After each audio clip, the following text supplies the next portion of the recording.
Question 1. When are you allowed to use hazard warning lights?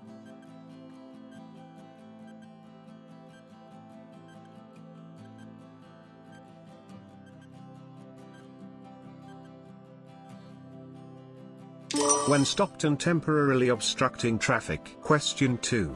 What should you do if you have to stop while you're going through a congested tunnel?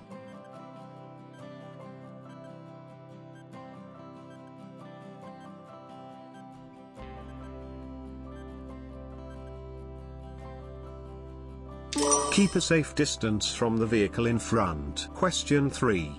You arrive at the scene of a crash where someone is bleeding heavily from a wound in their arm. Nothing is embedded in the wound. What could you do to help?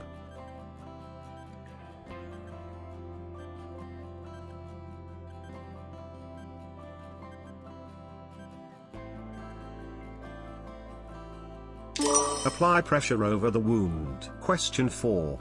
You're at an incident. What could you do to help an unconscious casualty?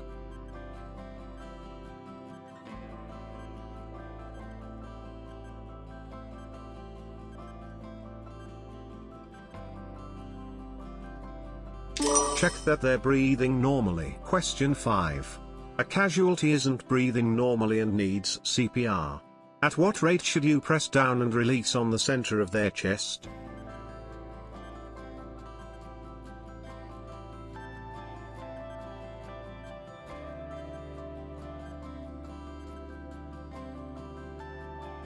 (120 times per minute). Question 6.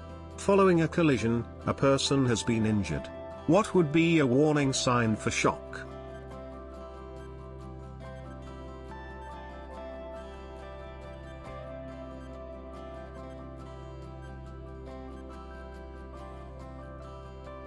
Rapid shallow breathing. Question 7.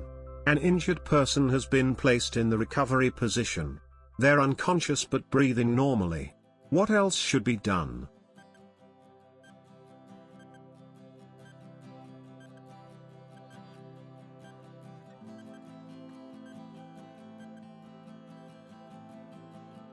Check their airway remains open. Question 8. An injured motorcyclist is lying unconscious in the road. The traffic has stopped and there's no further danger. What could you do to help?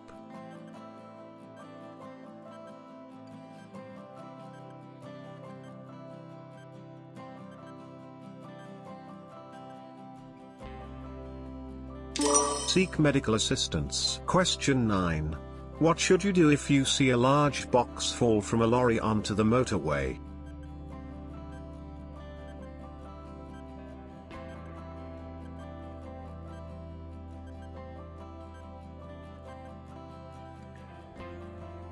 Go to the next emergency telephone and report the hazard. Question 10. You're going through a long tunnel. What will warn you of congestion or an incident ahead?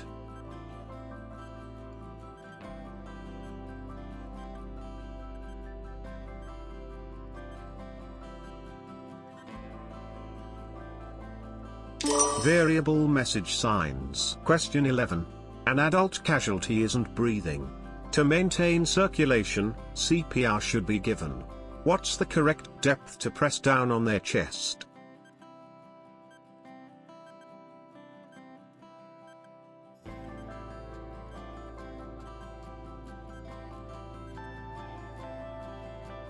(5 to 6 centimeters). Question 12. You're the first person to arrive at an incident where people are badly injured. You've switched on your hazard warning lights and checked all engines are stopped. What else should you do?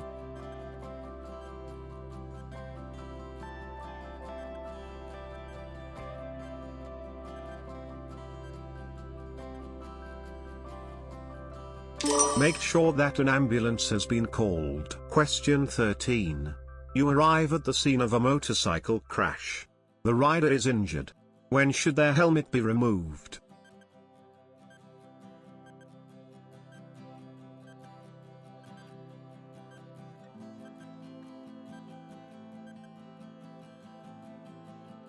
Only when it's essential. Question 14. You arrive at an incident.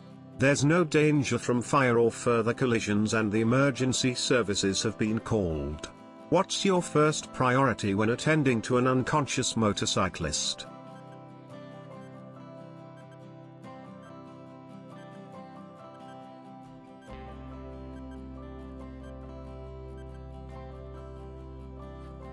Check whether they're breathing normally. Question 15. At an incident, someone is unconscious and you want to help. What would be the first thing to check?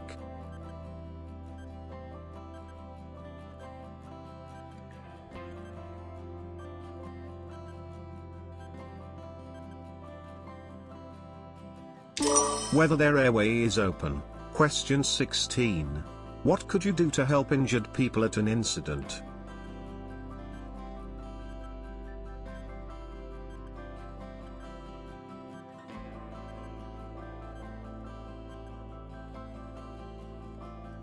Keep them warm and comfortable. Question 17. There's been a collision. How can you help a driver who's suffering from shock?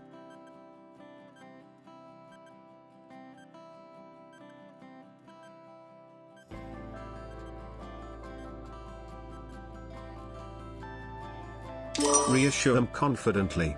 Question 18. You arrive at the scene of a motorcycle crash. No other vehicle is involved. The rider is unconscious and lying in the middle of the road. What's the first thing you should do at the scene?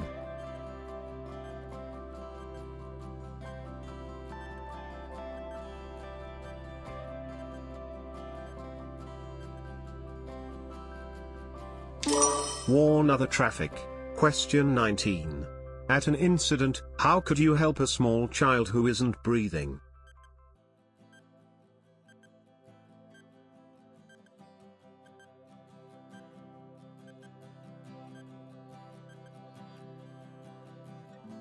Open their airway and begin CPR. Question 20. At an incident, a casualty isn't breathing. What should you do while helping them to start breathing again?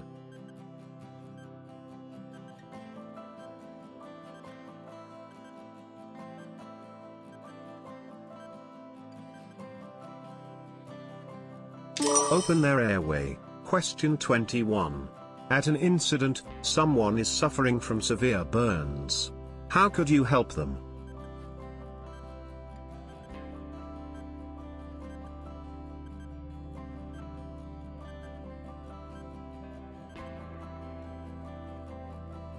Douse the burns with clean, cool water. Question 22. At an incident, a casualty is unconscious but breathing. When should you move them?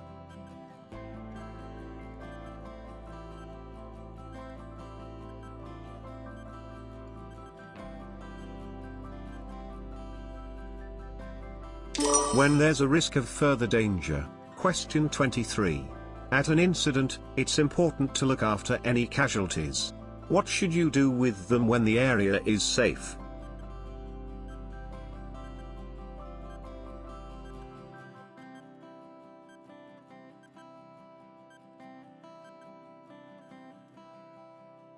Keep them where they are.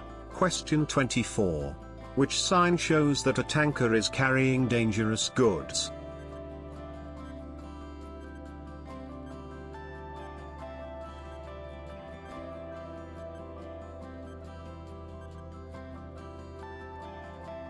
B.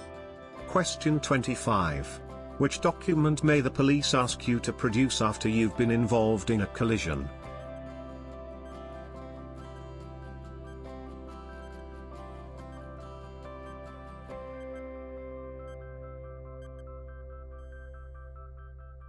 Your driving license.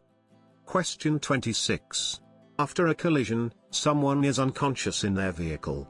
When should you call the emergency services?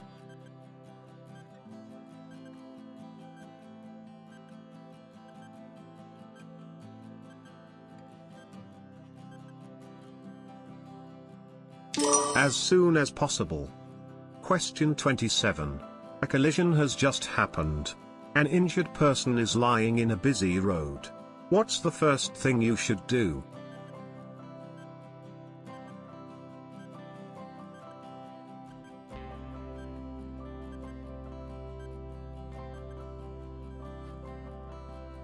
Warn other traffic. Question 28. At an incident, how could you help a casualty who has stopped breathing?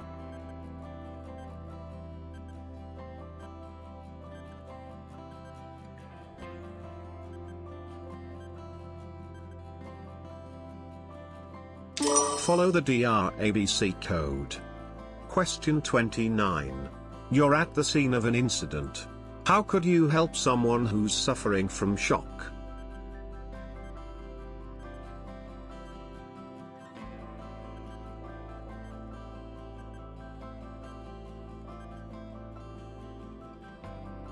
Reassure them confidently.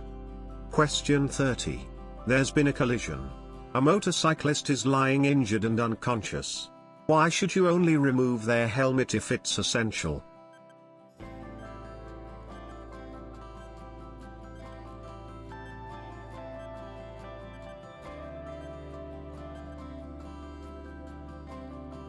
Removing it could make any injuries worse.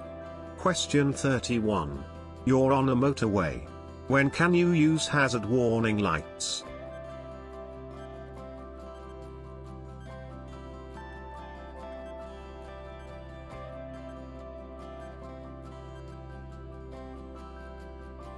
When you slow down quickly because of danger ahead. Question 32. You've broken down on a two-way road. You have a warning triangle. At least how far from your vehicle should you place the warning triangle?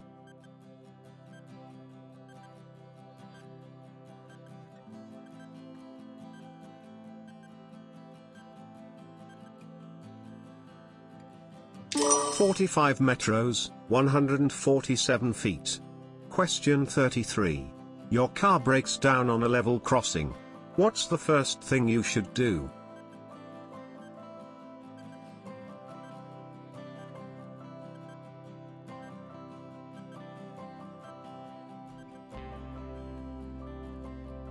Leave your vehicle and get everyone clear. Question 34. What should you do if a tire bursts while you're driving?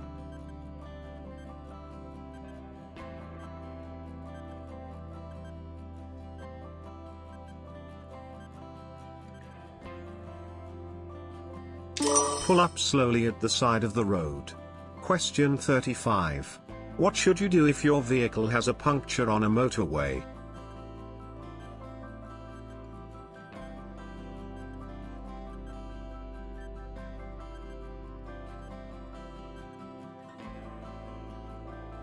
Pull up on the hard shoulder or in an emergency refuge area and call for assistance. Question 36. Your vehicle has stalled in the middle of a level crossing. What should you do if the warning bells start to ring while you're trying to restart the engine?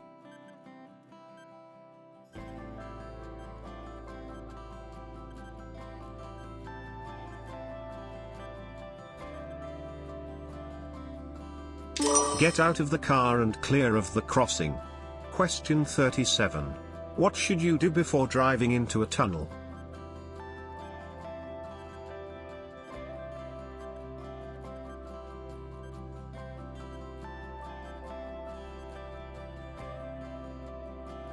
Take off your sunglasses. Question 38. Which lights should you use when you're driving in a tunnel?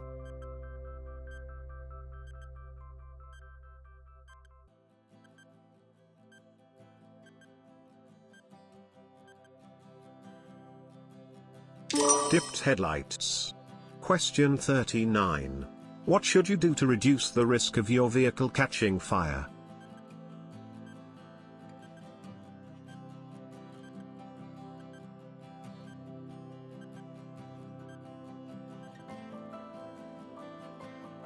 Check out any strong smell of fuel.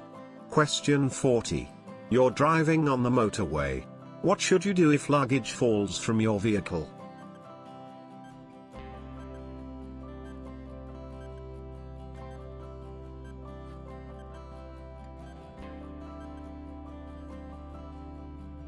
Stop at the next emergency telephone and report the incident. Question 41. What should you do if an instrument panel warning light comes on while you're driving?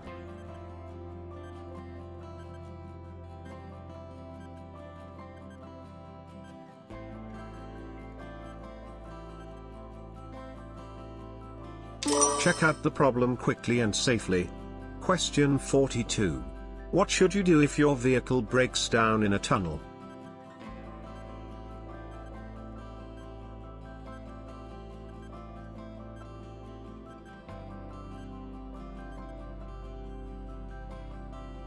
Switch on hazard warning lights, then go and call for help.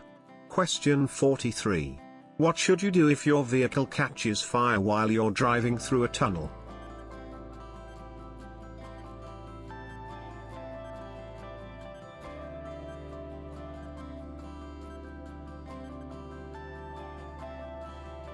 Drive it out of the tunnel if it's safe to do so. Question 44. What should you do first if your vehicle has broken down on an automatic railway level crossing?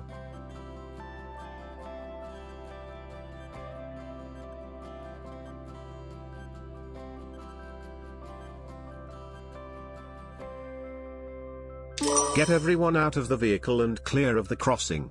Question 45.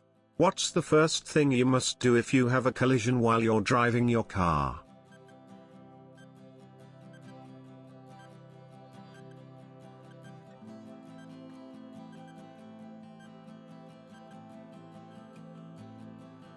Stop at the scene of the incident. Question 46. What information should you share if you're involved in a collision that causes damage to another vehicle?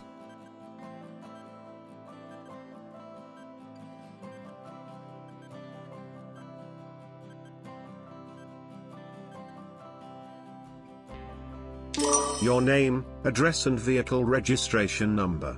Question 47. You lose control of your car and damage a garden wall. What must you do if the property owner isn't available?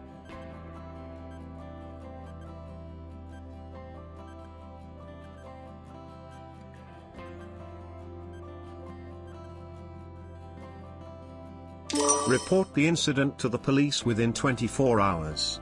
Question 48. You arrive at an incident. A pedestrian is bleeding heavily from a leg wound.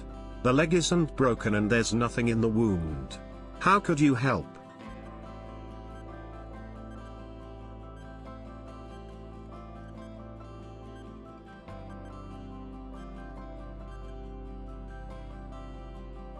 Apply firm pressure over the wound.